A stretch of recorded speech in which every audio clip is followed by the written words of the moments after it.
안녕하십니까. 천안유 베프 오유한 목사입니다. 오늘 말씀 통해서 우리가 죄악의 구렁텅이에 빠졌을 때 거기서 어떻게 빠져나올 수 있는지 배울 수 있기를 기도합니다. 오늘 말씀은 시편 130편 1절에서 6절입니다. 여호와여, 내가 깊은 곳에서 주께 부르짖었나이다. 주여, 내 소리를 들으시며 나의 부르짖는 소리에 귀를 기울이소서. 여호와여, 주께서 죄악을 지켜보실진데 누가 서리이까? 그러나 사유하심이 주께 있음은 주를 경외하게 하심이니이다. 나 곧 내 영혼은 여호와를 기다리며 나는 주의 말씀을 바라는도다. 파수꾼이 아침을 기다림보다 내 영혼이 주를 더 기다리나니 참으로 파수꾼이 아침을 기다림보다도 더하도다. 지금 시인은 깊은 구렁텅이에 빠져 있습니다. 수렁에 빠져 있어요. 거기서 스스로 나올 수 없습니다. 나오려고 발버둥치면 칠수록 그는 더 구렁텅이에 빠져들 뿐입니다. 그때 그가 할 수 있는 것은 무엇일까요? 그곳에서 부르짖는 것입니다. 살려주세요. 나를 좀 살려주세요. 이렇게 부르짖는 것입니다. 자신에게 죄사함을 주시도록, 죄에서 구원해 주시도록 부르짖고 기다리는 것입니다. 그는 그 기다리는 것을 파수꾼이 아침을 기다리는 것보다 더 기다린다고 말하고 있습니다.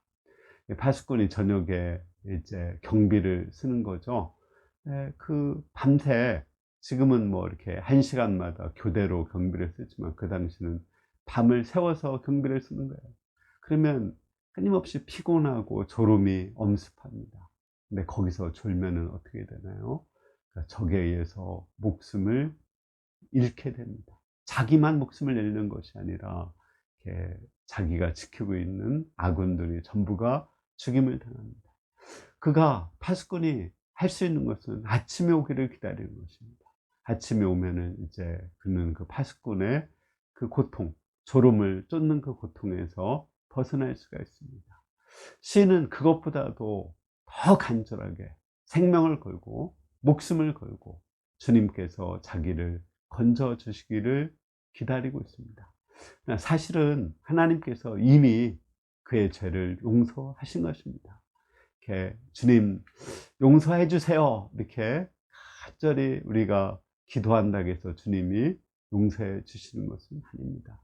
이미 하나님께서 먼저 우리를 용서하신 것입니다. 탕자가 집을 나갔을 때 아버지는 이미 용서하고 탕자를 기다리고 있습니다. 하나님께서는 자기 아들 예수님을 십자가에 피 흘려 죽게 하시고 죄사함을 이미 주셨습니다.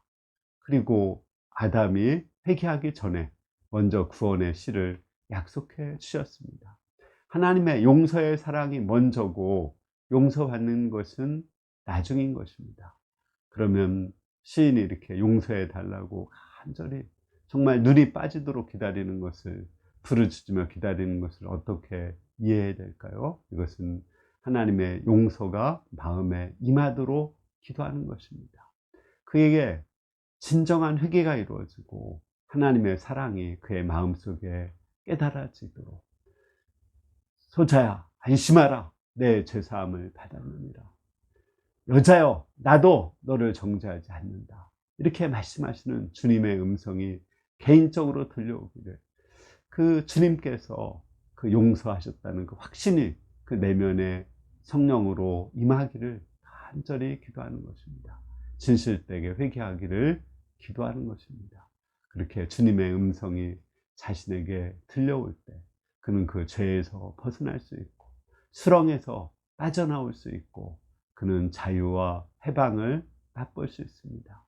우리가 때로 이제 연약해서 죄를 지을 때가 있습니다. 그때 우리는 주님의 용서를 간절히 기다리고 또 주님께서 이미 용서한 사실을 마음에 깊이 깨달을 수 있도록 하나님께 간절히 기도해야 됩니다. 다윗이 죄를 범하였을 때 여름 가물의 마름처럼 그가 빼빼 말라갔고 뼈가 썩는 고통이 있었습니다.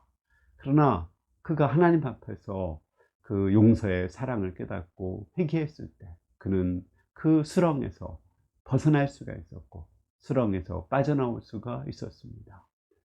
그렇습니다.